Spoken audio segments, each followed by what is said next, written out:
हे माँ लक्ष्मी, आपकी इस दीपावली की वीडियो को जो भी इंसान पूरा देखे उसकी सारी मनोकामनाएं पूरी कर देना, उसकी झोली खुशियों से भर देना। दोस्तों, 5 दिनों तक चलने वाले दीपावली के महापर्व में धनतेरस का त्योहार सबसे पहले दिन मनाया जाता है और हिंदू सनातन पौराणिक मान्यता के अनुसार धनतेरस की तिथि पर धन्वंतरी भगवान का जन्म हुआ था। धन्वंतरी भगवान को आयुर्वेद और अच्छी सेहत के देवता के रूप में पूजा जाता है। दीपावली पर धनतेरस के दिन भगवान धन्वंतरी की पूजा करने से जीवन में सुख, समृद्धि, ऐश्वर्य और अच्छी सेहत का आशीर्वाद प्राप्त होता है। साथ ही इस दिन खरीदारी करना भी बहुत शुभ माना जाता है। धनतेरस के दिन हर तरह के शुभ कार्य प्रारंभ किए जा सकते हैं। इस दिन विशेष रूप से सोना और चांदी के गहने, नए बर्तन खरीदे जाते हैं। धनतेरस के दिन इस प्रकार की विशेष चीजें खरीदने पर लक्ष्मी माता का आशीर्वाद मिलता है। ऐसी मान्यता है कि धनतेरस के दिन हम जिस भी वस्तु की खरीदारी करके लाते हैं उसमें 13 गुना की वृद्धि होती है। इसलिए आपको ध्यान रखना है कि कोई भी ऐसी गलती ना करें, ऐसी वस्तु खरीद कर ना लाएं जिससे कि अशुभता आ जाए। धनतेरस के दिन यह चीजें कौन सी है, खासकर मैं आज की वीडियो में आपको बताऊंगा कि आपको इन 13 खास चीजों में से आपको कुछ ना कुछ वस्तुएं खरीदनी ही चाहिए। अगर आप सभी 13 वस्तु ना खरीद पाए तो इनमें से जो भी आपकी सामर्थ्य वह वस्तु आप घर पर खरीद कर ला सकते हैं। धनतेरस के दिन लक्ष्मी माता, भगवान कुबेर और धन्वंतरी भगवान की पूजा करने से घर हमेशा धन, धान्य, सुख, सुविधा और वैभव से भरा रहता है।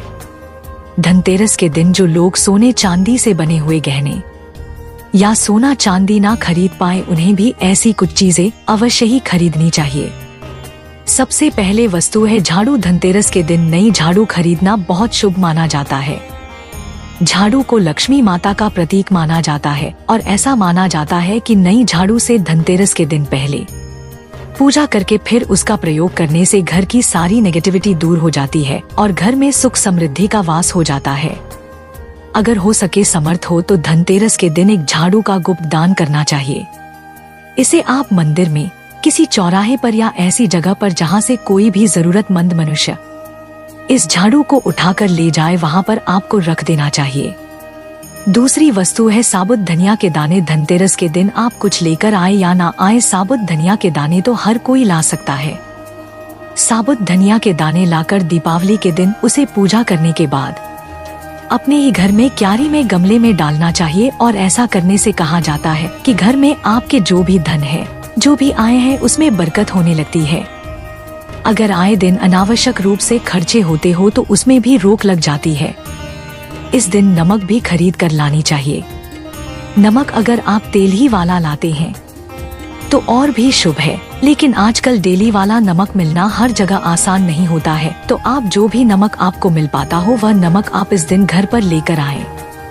धनतेरस से लेकर दीपावली के अगले दिन गोवर्धन और भाई दूज तक आप इसी नमक का उपयोग करें और इन 5 दिनों तक लगातार आपको नमक का पोछा भी घर में लगाना चाहिए। ऐसा करने से दरिद्रता दूर हो जाती है और घर से नेगेटिविटी भी दूर हो जाती है। चौथी वस्तु जो आपको घर पर लानी चाहिए वह है गोमती चक्र। कहते कि जिस घर में गोमती चक्र होता है वहाँ सुख, सौभाग्य और समृद्धि की वृद्धि होती है। गोमती चक्र घर पर रखने से वास्तु दोष भी दूर हो जाता है और घर परिवार में किसी भी सदस्य में आत्मविश्वास की कमी हो तो धनतेरस के दिन गोमती चक्र लाकर उनके हाथ से पूजा करवाकर फिर बाद में आपको इन गोमती चक्र को अपने मंदिर में या फिर धन रखने के स्थान पर आपको रख देना चाहिए। ऐसा करने से जो भी परेशानी है वह दूर हो जाती है। आपको यह सारी वस्तुएं बाजार में पूजा वाली दुकान में बहुत आसानी से मिल जाएंगी। 5वीं वस्तु है कौड़ियाँ। कड़ियाँ आपको सफेद, भूरे, पीली या चितकबरी मिल जाएगी, लेकिन आपको जो कौड़ियाँ लानी है वह या तो सफेद लेकर आए या फिर पीले रंग की कड़ियाँ लेकर आए। कहते हैं जिस घर में कौड़ियाँ होती हैं वहाँ पर लक्ष्मी माता हमेशा वास करती है। कौड़ियाँ लक्ष्मी माता को आकर्षित करती हैं, इसलिए आज के दिन आप 7, 11 या 13 कौड़ियाँ लाकर आप चाहे तो धनतेरस की शाम को या फिर दीपावली की रात को इनकी पूजा करके रोली, अक्षत, कुमकुम अर्पित करके फिर एक लाल कपड़े में बांधकर आपको अपने घर में जहाँ पर भी आप धन रखते हैं वहाँ रख देना चाहिए। हर साल आप इन्हीं पुरानी कौड़ियों की पूजा कर सकते हैं। हर साल आपको कौड़ियाँ खरीदने की जरूरत नहीं है। यदि आप नई कौड़ियाँ खरीदना ही चाहते हैं तो पुरानी कौड़ियों को बहते हुए जल में प्रवाहित कर दें। छठी वस्तु है श्री यंत्र। श्री यंत्र खरीदते समय देख लीजिएगा कि उस पर सभी चिन्ह, सभी जो भी निशान होते हैं वह अच्छे से बने होने चाहिए। श्री यंत्र जिस घर में होता है, नियमित रूप से श्री यंत्र की पूजा जिस घर में होती है, वहाँ पर भी कभी धन का अभाव नहीं रहता। श्री यंत्र की उत्पत्ति को लेकर हमारे सनातन हिंदू धार्मिक पुराणों में उल्लेख मिलता है कि एक बार लक्ष्मी माता जी रुष्ट होकर भूलोक से बैकुंठ लोक चली गई। माता के रुष्ट हो जाने से धरती पर समस्याएं प्रकट हो गई। ब्राह्मण और महाजन बिना लक्ष्मी माता के निर्धन हो गए। तब ब्राह्मणों में श्रेष्ठ कश्यप मुनि ने निश्चय किया कि मैं लक्ष्मी माता को प्रसन्न कर भूलोक पर वापस ले आऊंगा। जब कश्यप मुनि बैकुंठ में जाकर लक्ष्मी माता से मिले तो उन्हें पता चला कि लक्ष्मी माता तो क्रोधित है। तब कश्यप जी ने वहीं पर बैठकर विष्णु भगवान की आराधना शुरू कर दी। विष्णु भगवान ने प्रसन्न होकर कश्यप मुनि को अपने दर्शन दिए। कश्यप जी ने विष्णु भगवान से कहा कि हम भूलोक पर बिना लक्ष्मी माता के बहुत दुखी, हमारे सारे आश्रम उजड़ गए हैं, धरती पर वैभव खत्म होने वाला है। यह सुनकर विष्णु भगवान कश्यप मुनि को साथ लेकर लक्ष्मी माता के पास गए और उन्हें मनाने की कोशिश की, लेकिन फिर भी लक्ष्मी माता नहीं मानी। तब उन्होंने कहा कि मैं किसी भी स्थिति में भूलोक पर वापस जाने को तैयार ही नहीं हूँ। जब चारों दिशाओं में लक्ष्मी माता के भूलोक पर वापस न आने की बात फैल गई, तब देवताओं की गुरु बृहस्पति जी ने एक युक्ति सुझाई। उन्होंने कहा कि अब श्री यंत्र साधना ही एकमात्र उपाय बचा है जिससे लक्ष्मी माता को पृथ्वी लोक पर आना ही पड़ेगा। गुरु बृहस्पति जी के निर्देशों से विष्णु भगवान ने धातु पर श्री यंत्र का निर्माण किया और उसे मंत्र सिद्ध प्राण प्रतिष्ठा करते हुए दीपावली के 2 दिन पूर्व धन त्रयोदशी को श्री यंत्र पर स्थापित करके विधि विधान से उसका पूजन किया। पूजन समाप्त होते होते माता लक्ष्मी माता को वहां आना ही पड़ा और वे बोली कि मैं किसी भी स्थिति में यहां आने के लिए तैयार नहीं थी, ये मेरा प्राण था, परंतु बृहस्पति जी की युक्ति से मुझे आना ही पड़ा। श्री यंत्र मेरा आधार है और इसी में मेरी आत्मा भी बसती है। यही कारण है कि धनतेरस के दिन श्री यंत्र खरीदना चाहिए और अपने घर में स्थापित करना चाहिए। 7वीं वस्तु है 7 रुद्राक्ष की माला या फिर 7 रुद्राक्ष। अगर आप धनतेरस के दिन 7 रुद्राक्ष को अपने घर पर लाते हैं और फिर उसकी विधि विधान से पूजा करते हैं या भोलेनाथ की पूजा में आप इस रुद्राक्ष को उपयोग करते हैं, किसी भी मंत्र का जाप करते हैं, तो उससे भी आपके घर में कभी परेशानी नहीं आती, किसी प्रकार का कोई अकाल मृत्यु का भय नहीं रहता, क्योंकि दीपावली दीपों का त्योहार होता है और इस दिन अपने घर में अपने सामर्थ्य के अनुसार दीपक जलाए जाते हैं। धनतेरस के दिन भी दीप जलाने चाहिए। अगर आप चाहते हैं आपके घर में साक्षात लक्ष्मी माता का वास सदा बना रहे, पूरे वर्ष भर आपके घर में धन की कोई कमी ना रहे, आपको कभी कर्ज लेने की जरूरत ना पड़े, तो ऐसे में धनतेरस की शाम को आप 13 दीपक घर के अंदर और 13 दीपक घर के बाहर जलाएं। ऐसा करने से भी लक्ष्मी माता का आशीर्वाद प्राप्त होता है। और धनतेरस के दिन 8वीं जो वस्तु है वह आपको मिट्टी के दीपक जरूर खरीद कर लानी चाहिए। मिट्टी के दीपक आप अपनी सामर्थ्य के अनुसार खरीद कर ला सकते हैं। अगर हो सके तो किसी जरूरतमंद को जहाँ पर धन का अभाव हो, ऐसे घर में आप मिट्टी के दीपक का तेल सहित और बातिरुई सहित दान भी कर सकते हैं। 9वीं वस्तु है जो आपको खरीद कर लानी चाहिए, वह है लक्ष्मी माता और भगवान गणेश जी की मूर्ति। वैसे तो मिट्टी की मूर्ति ही घर पर लाना शुभ होता है, लेकिन यदि आप मिट्टी की मूर्ति ना लाना चाहें तो धातु की मूर्ति जैसे कि आप चांदी की, सोने की, पीतल की मूर्ति भी घर पर ला सकते हैं। अगर आपके पास पहले से ही मूर्तियां हैं तो आज जरूरी नहीं है कि हर दीपावली पर मूर्ति खरीदी। धातु की मूर्तियां हैं तो हर साल आप मूर्ति ना खरीदे, लेकिन मिट्टी की मूर्ति है तो उनका विसर्जन कर आपको धनतेरस के दिन नई मूर्तियां लाकर उनकी पूजा विधि विधान से करनी चाहिए। धनतेरस के दिन खरीदी गई नई मूर्तियों की पूजा आपको दीपावली की शाम को करनी चाहिए। धनतेरस के दिन आप भगवान गणेश और माता लक्ष्मी माता की जो मूर्ति खरीदी वह खरीदते समय यह ध्यान रखें कि दोनों मूर्ति अलग अलग होनी चाहिए और दोनों ही मूर्ति में भगवान गणेश और लक्ष्मी माता बैठी हुई मुद्रा में हो खड़ी हुई। मुद्रा में लाई गई जो मूर्तियाँ होती है वह उग्र स्वभाव की ओर चंचल माना जाता है। अगर आप खड़ी मुद्रा वाली मूर्तियाँ लेकर आते हैं तो ऐसे में धन का अभाव आपके घर में लगातार बना रह सकता है और आपको ध्यान रखना है कि जो मूर्ति आप लेकर आए वह कहीं से भी खंडित ना हो, टूटी भी ना हो।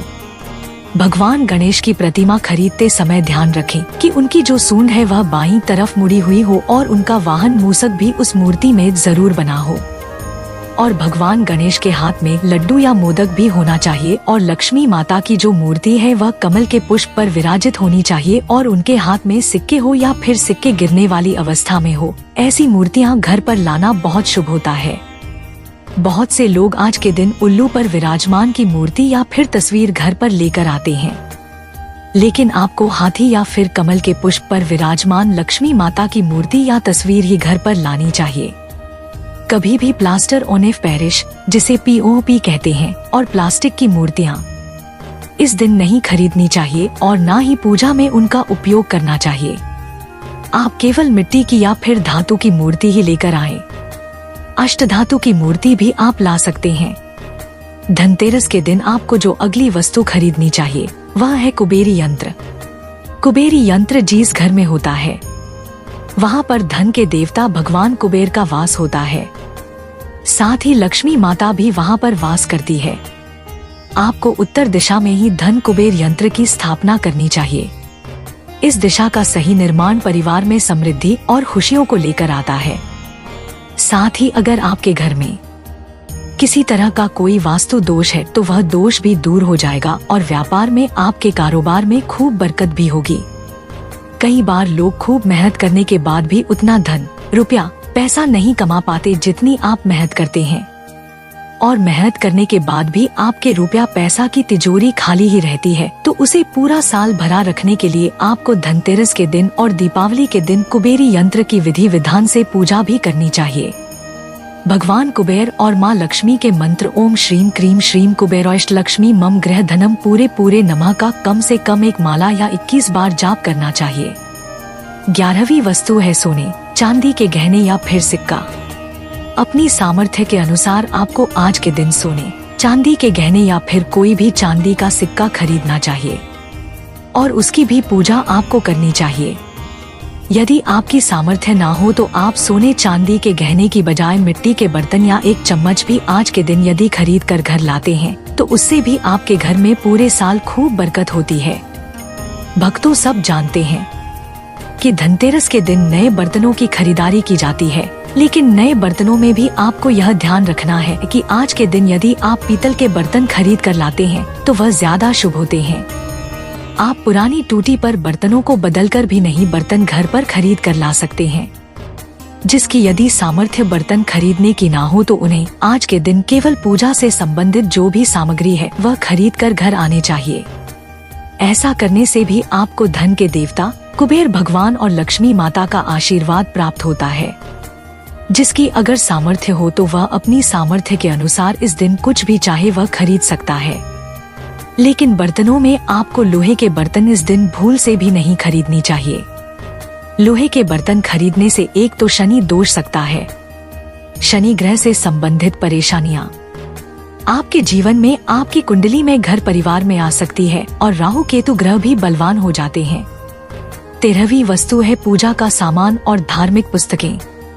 अगर आप अब तक बताई गई सभी 12 वस्तुएं खरीदने में असमर्थ है तो आज के दिन यदि आप अपने घर में पूजा से संबंधित कोई भी वस्तु खरीद कर लाते हैं, जैसे कि मिट्टी के दिए आदि कुछ भी लेकर आते हैं, तो उससे भी आपको धनतेरस के दिन की गई पूजा का पुण्य अवश्य ही प्राप्त होता है।